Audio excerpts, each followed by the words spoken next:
Howdy folks, November has been a wee bit too busy, so it's with all the rugby on, it's been hard to get time for the old monthly update, plus me being sick the last few days has not helped, but we're going to do the monthly update for October as we sit here closer to December, but also tie in all of this Rugby World Rugby player nominations, coach nominations, try of the year nominations, all that kind of stuff as well, because I figure with the way World Rugby does whatever they're doing, they make a talking point out of it, don't they? But yeah, we'll go through some monthly stuff quickly and then we'll head on to the stuff which I've got on the old whiteboard. So yeah, obviously October is long gone and we're full on to November. There's been a ton of rugby on. We've still got one massive weekend of rugby left in terms of men's internationals, and then there's a few teams still playing in a fortnight's time, but we are kind of coming to the close of the international season, so it's kind of the right time to do all the awards and stuff. So yeah, it's been pretty busy. Obviously, I also do these monthly videos to help shout out to the people who help the channel, man. The patrons, keeping the lights on at the office/living room of 2 cents. Not really an office other than that it's got a computer in it.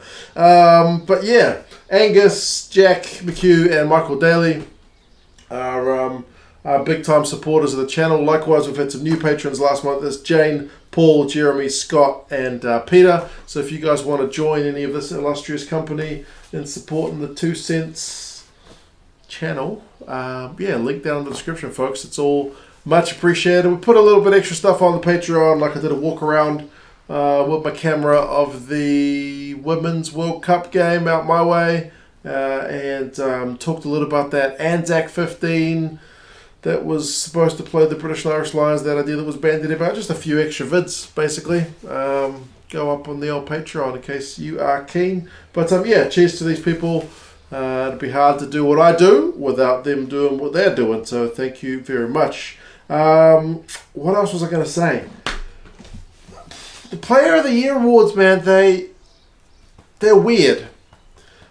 They're always kind of shrouded in a bit of mystery in that we don't really know what the criteria is for people to be nominated, other than that they're chosen by like a select group of former players. They vote. And if you've ever heard some former players do things like commentary or a bit of punditry, sometimes you'd be forgiven for thinking maybe they don't spend every waking hour watching rugby. Not to say any of us know better than any of them, but not to say any of them know greatly more than any of us, I suppose, because at the list I've got on the board, there do appear to be a couple of just interesting calls. These are certainly not all the awards. There's Try Awards, which I've not got on the board, the Sevens Awards, the Women's Awards I've not got on the board, but just 3 categories I've had space for on the board. Breakthrough Men's 15s Player of the Year. Henry Arundel from England, Andy Capuozzo, Mac Hansen, Dan Sheehan, so an Italian and 2 Irish players. The latter 3 I think I can kind of understand. But, I mean, Henry Arundel in that tour to Australia got like half an hour's rugby and he scored a couple of wonder tries for sure. But, like, literally not even a game's worth of minutes. Seems bizarre. Like, is there a criteria on how many minutes you have to play? I mean, Samu Karevi got nominated for this category last year on like 3 games or something. So, yeah, it's a bizarre one. I don't know if these guys just get in a room and have a few beers and then talk about who some of the good try scorers have been. I really don't know. But I mean, the fact that you've got outside back makes me think, yeah, that they're like try scorers. And then Dan Sheehan, as far as hookers go, try scorer. Like, it seems to be pretty clear cut. They like a wee try scorer. There's worse things to pick players by, I suppose. But yeah, there you go. Coach of the Year, Andy Farrell, Fabian Gaultier, Simon Middleton, Wayne Smith. Obviously, women's coaches for Middleton and Smith for the Red Roses and the Black Ferns. Middleton's team was on a crazy 30-game run before it was ended at the World Cup. Wayne Smith turned the Black Ferns around from a losing team to win the World Cup. And then Gaultier is on a huge winning run of his own. And Andy Farrell has got the Irish firmly at number 1 in the world. So definitely arguments for all of those guys. But where's Chilean coach? I do not know how to pronounce his surname, but Pablo Lemoyne? What's the correct pronunciation? The dude turned Chile around from a team that used to get a hiding by the US by like 50 plus points. I remember doing the preview on that game when they got rained. God, the rain was terrible. And they went on to win it over the 2 legs over the States. First World Cup ever. Doesn't get a mention. You could either cut one of these guys, Farrell or Gaultier. Maybe Farrell, because he didn't. I mean, he got the series win in New Zealand, but he didn't get the Six Nations. So you could argue cutting Farrell because he didn't win the Six Nations, or you could argue cutting Gaultier. I mean, he got Grand Slam. I don't know. Or you could cut Middleton because he didn't win the World Cup. There's certainly one more spot in here. Give a tier 2 team some love. That's record breaking, surely. No, and then the men's 15 one. Weirdly, like the women's 15s ones, they've got 5 players nominated. They've got Sophia de Goody, Ruhe de Mont, Alex Matthews, Larissa Sansuis, and then Portia Woodman, which is a very competitive from the amount of women's rugby I watched. And from the World Cup, there's certainly some big omissions there. But for the men's, it's just 4.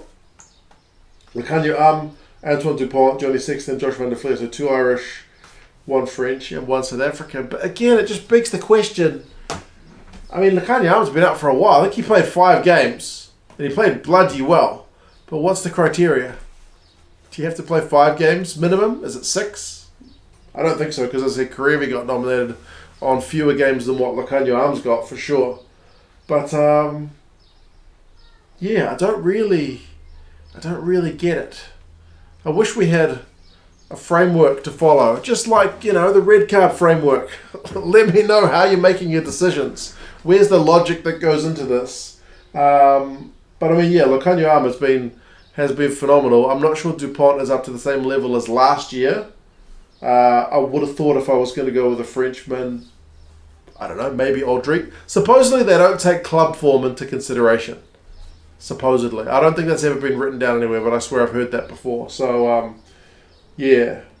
Aldric been having a pretty good year for France. Marchand, maybe. But they don't like going front rowers, do they? 3 backs. Back. 1 front rower. He's a hooker, but he's a dynamic try-scoring hooker.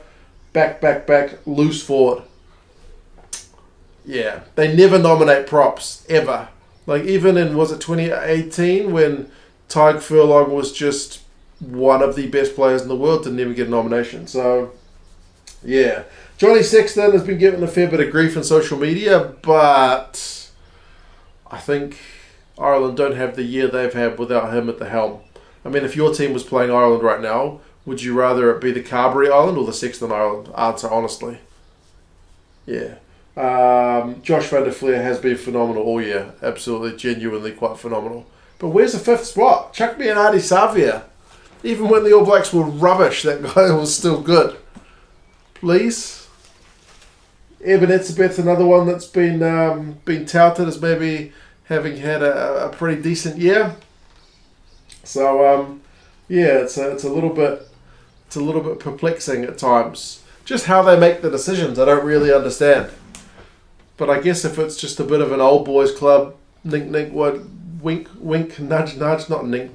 There's no such thing as a nink, not that I know of. Wink, nudge. Who did you like? He scored a few tries.